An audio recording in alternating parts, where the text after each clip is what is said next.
Hello, everyone. Welcome to our latest BCR webcasting interview. And I'm delighted today that I'll be talking to John Lorié, Chief Economist at Atradius Credit Insurance.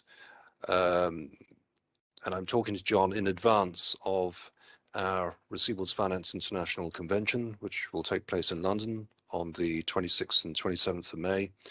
And John will be a keynote speaker at that event. And of course, the focus of that event will be on receivables finance. But we want to take a broader view before at the event itself. We want to take a broader view before focusing down on receivables finance. And John is here today just to give us a snapshot of what we might be talking about in a bit more detail, or what he might be talking about in a bit more detail at the event itself. John, welcome to BCR Webcasting. Thank you very much. John, let's got a few questions for you. Let's start with a very broad question. Of course, the current situation with economies is fraught with concern about rising prices everywhere, particularly energy prices, but also food prices and other commodity prices. I haven't really heard too much about people saying, is there going to be a recession coming? But it certainly sounds like there might be. What's your view on that? Are we heading for a recession at the moment?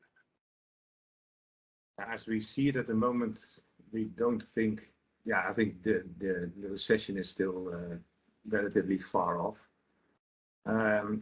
What we are seeing at the moment is, let's say, global economy still struggling with the legacies of the pandemic. The legacies are tensions in the global supply chain, international transport costs, and now surging commodity prices. That was already happening.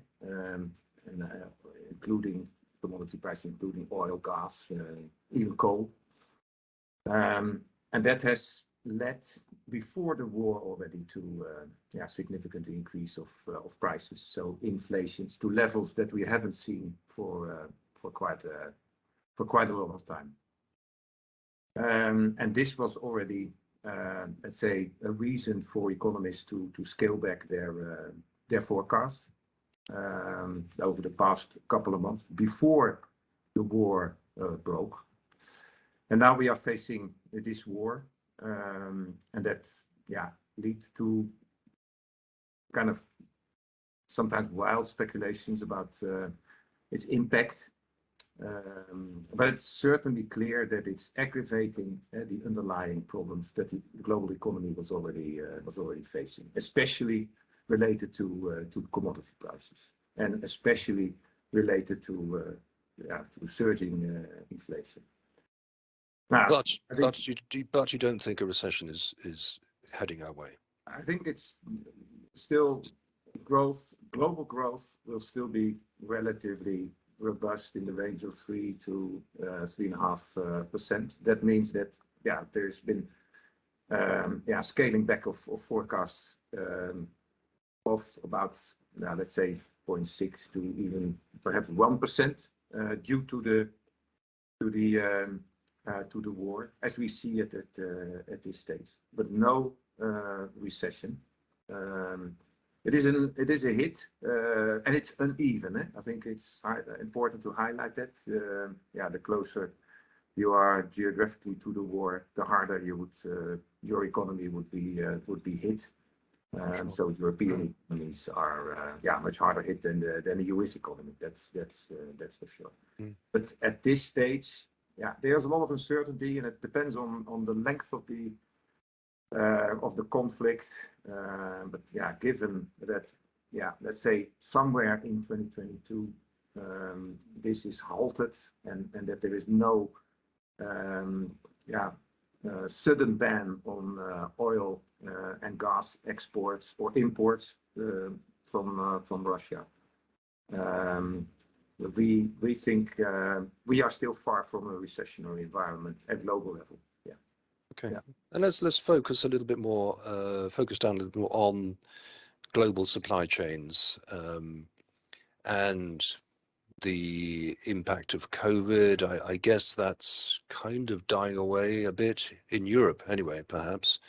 And also let's talk a bit more about the conflict in Europe. Very difficult to know, of course, how long it's going to last. But this is a hugely expensive conflict, I think, for obviously for Russia and Ukraine, but also for the rest of Europe as well. Um, how do you see this impacting on global supply chains? Is it going to slow everything down? Is it going to make obviously supplies of certain goods and commodities are going to be more impacted than others?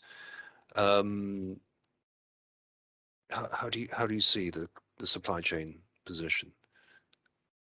Yeah, I think the supply chain tensions were kind of, let's say, the first signs of easing. Easing was there before the war, but still the shortage levels in surveys coming from the UK and the Eurozone, they were still unprecedented. Let's say levels 5 times as high as normal for a shortage of equipment reported by firms. And at the same time, there were signals that firms continue to report, let's say, rock bottom inventories. So that is the starting situation. Yeah, and what we are now seeing is a situation. Let's look at Ukraine and Russia. They are not, let's say, indispensable for the global supply chain. This is not. We are not talking about China, for example. So that's one thing to remember. But yeah, having said that, yeah, there are quite a few firms that are already being hit by the factory closures, the difficulty of getting components transported away from the Ukraine, but also from Russia. There are sanctions. So to the extent that the European economy is integrated in the supply chain with the Ukraine and Russia, that is an issue for those firms, specifically in the car industry. It's mentioned, but globally, I think it's a different ballgame. So to the extent that this is contained to the Ukraine and Russia and reflected in price rises, let's say the tensions as such in the supply chain that are still alive. They are not easing, of course, at the moment, but a huge increase in tension. That's not what we are seeing at the moment, and also certainly not globally. But in Europe, things and sector specific, sure, that is happening, and it in general it doesn't help, of course. And let's just go back and focus a bit more.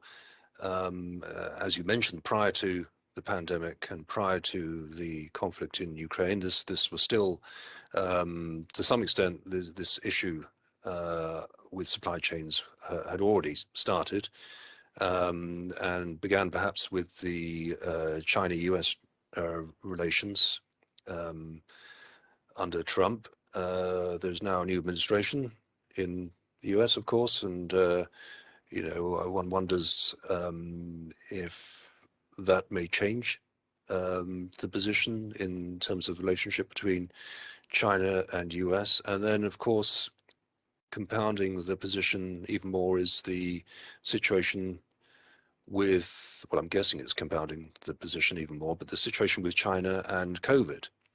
As we know, China has taken a very different approach to managing COVID than Europe and much of the rest of the world. Where do you see this progressing? Do you think there's? I mean, this has caused a lot of sort of deglobalization, if you like, this situation and nearshoring. How much of that is due to the so-called trade wars, and how much of that is due to other factors like the increase in costs of production in emerging economies, China, and things are no longer as cheap as they used to be to produce in those regions. There's all so many different dynamics going on here, but can you try and make sense of that, John, and give us a bit of a picture? In terms of the trade war, I think what we are seeing is a big change in tone of the Biden administration compared to the Trump administration, seeking internationally collaboration instead of confrontation, and that's what we are seeing now in the Ukraine crisis. It's very, very relevant. However, China is still no longer considered then an enemy, but still considered a strategic economic rival by the Biden administration, but no longer an enemy. So that's also, I think, a win. And what we have also not seen is further tariff impositions by the U.S. administration. But that's where the good news, I think, stops, because Democrats and including Biden are by nature kind of inclined towards trade restrictions to the extent that they need to be imposed to protect the U.S. interest, and in particular U.S. industry. That in that sense, by the way, Trump was a true Democrat. I think what we are currently seeing is a kind of pause in the trade war. If you want to look at it from a pessimistic point of view, not a lot is happening, at least in the relationship. It's not a lot worsening. It's not a lot improving. Surplus, you may call it in cycling terms. Decoupling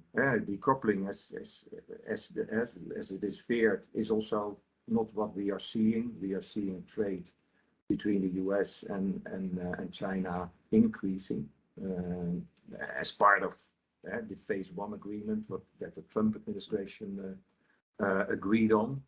These 200 billion U.S. goods and services, agriculture, manufacturing, and even energy that should be purchased by China. That is happening. They are not meeting their target. That was also already perhaps even not expected. But I think at the moment we are talking about 2/3 of this agreement being met, and the Biden administration continues to enforce it. However, it has not indicated what will happen if at the end of the day the targets are not being met. But I think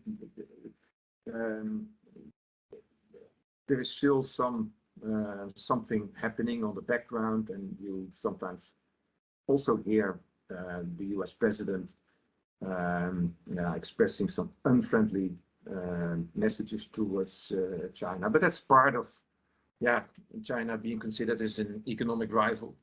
So in that sense, you can consider that rather good news.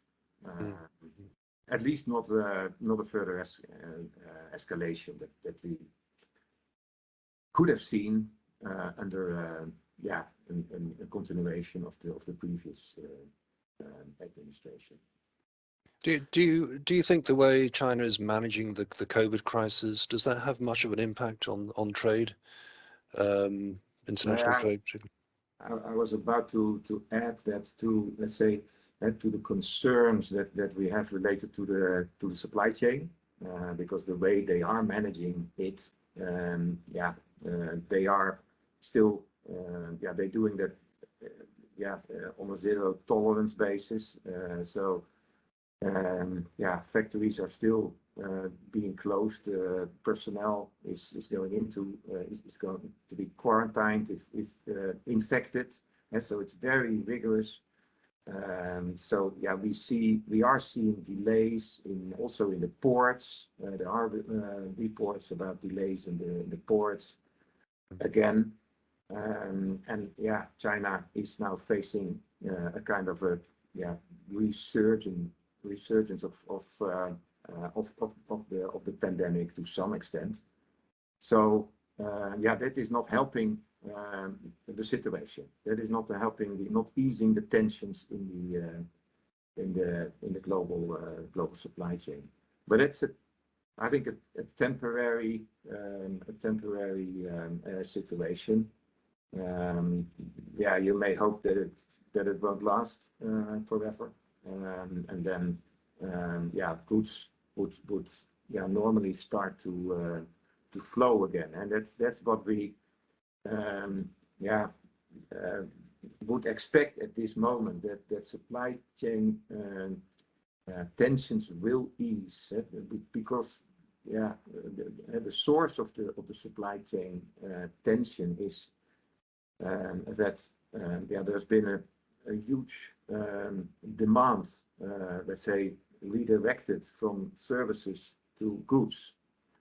And the supply side and the supply chain has simply not been able to cope with that.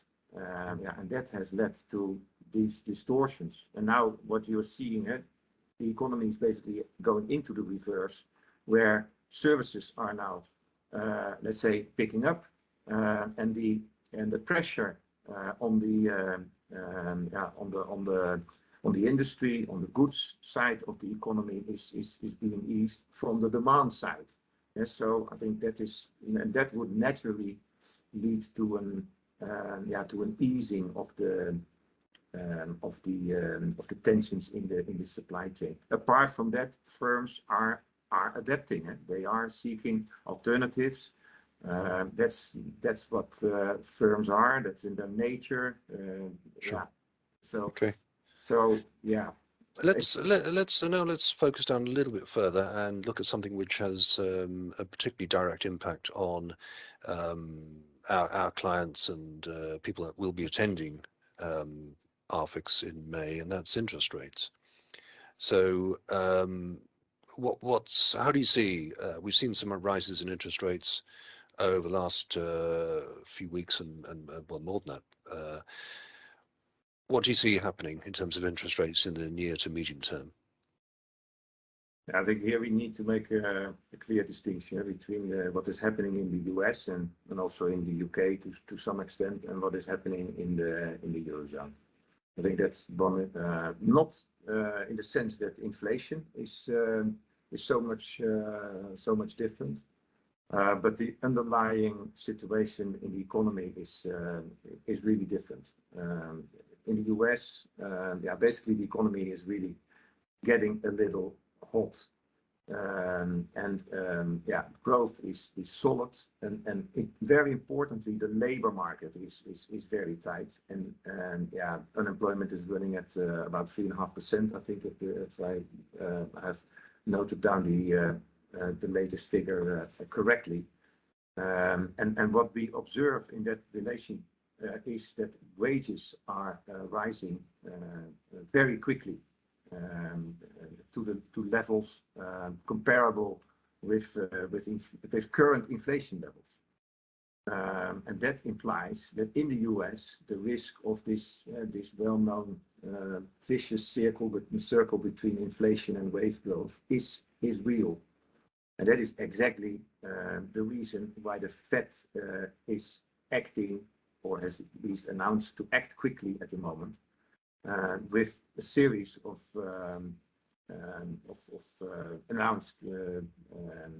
announcement of a series of interest rate rises, and also even a reduction of its balance sheet, implying that money will be taken out of the system. Yeah, and this is really what this monetary policy is all about. Demand is running hot, and it should be tempered. Yeah, that's what the Fed is doing. So yeah, interest rate rises, finance cost rises. We see that also in the markets. We see yields for U.S. Treasuries, longer term, shorter term. We see them going up very quickly, and that is justified by this position of where the economy is in. In the Eurozone, things are different. I mentioned already that we do see very high inflation levels, although not that high as in the US. The big difference is that there is a high level of unemployment compared to the US, double the level. And interestingly, and what you would expect in such a situation, is that wage rises are very, very limited. They are in the range of 1.5–2% is what we are currently observing. So that implies that this risk of inflation kind of spiraling out of control is fairly limited, and the need for action by the ECB is therefore also much more limited. However, there is also a need because monetary policy needs to be normalized. We are getting out of the pandemic, and monetary policy should be normalized to be able to have any potency in the next recession. Because if demand is really very low, then as a monetary policy maker, you would like to reduce interest rate to stimulate demand. But you need to have some level of interest rate to go down from. So you need to build that, and that is what the ECB is expected to do. However, given the amount of uncertainty that is related to the war, they are very, very careful. They are very, very careful. They would have acted perhaps more quickly, but now they're holding off a bit, to my mind. Let's try and get a quick prediction out of you, John. Let's assume that the situation with the Ukraine is more or less over in, let's say, the next 3 months. Somehow, we'll hope on that. And let's say we continue to move away from the pandemic, and that eases up again, let's say, over the next 6 months. When do you expect some kind of sense of normality to come back to economies in terms of inflation and stability in interest rates? Can you give us some idea of what you think, a guess on that? I think, let's say, abstracting from the current war, we would have expected this to happen in the second half of this year. So if you take this war to have lasted 3 to 4 months, then you would say the process would, let's say, move into 2023, I think, and then you would see some normalization of interest rates in the Eurozone as well, because I think before this war broke out, the ECB was about to announce a path towards normalization. That's what was about to happen, but now they are much more careful and holding off for the moment. But if this is the situation, and we all hope for that, then you would see interest rate rises and finance costs going up in the Eurozone as well, but sure, much more gradual than in the US at any rate. Okay. All right, John Lorié, thank you very much for your time today. We look forward to hearing more from you at Receivables Finance International on the 26th. Well, you're speaking on the 26th, but the event is the 26th and 27th of May in London. And also look forward to looking more at things like your predictions on insolvencies and payment delays, which I think you're going to cover then as well. But for today, thank you very much indeed. Thank you, John. Pleasure. Thank you very much, Mike. Thank you.